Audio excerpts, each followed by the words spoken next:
Hi!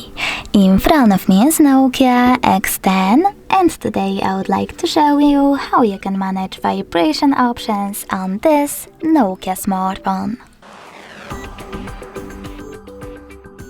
Firstly, tap on Devices Settings and then click on Sound section over here.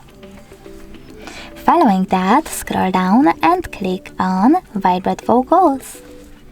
Now tap on one of those options to select the best one for your incoming calls.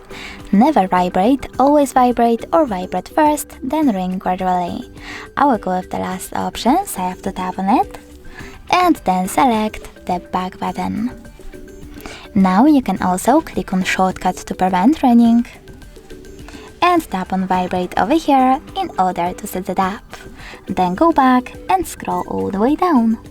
Over here you can manage charging sounds and vibrations, and touch vibrations by tapping on the switches next to them.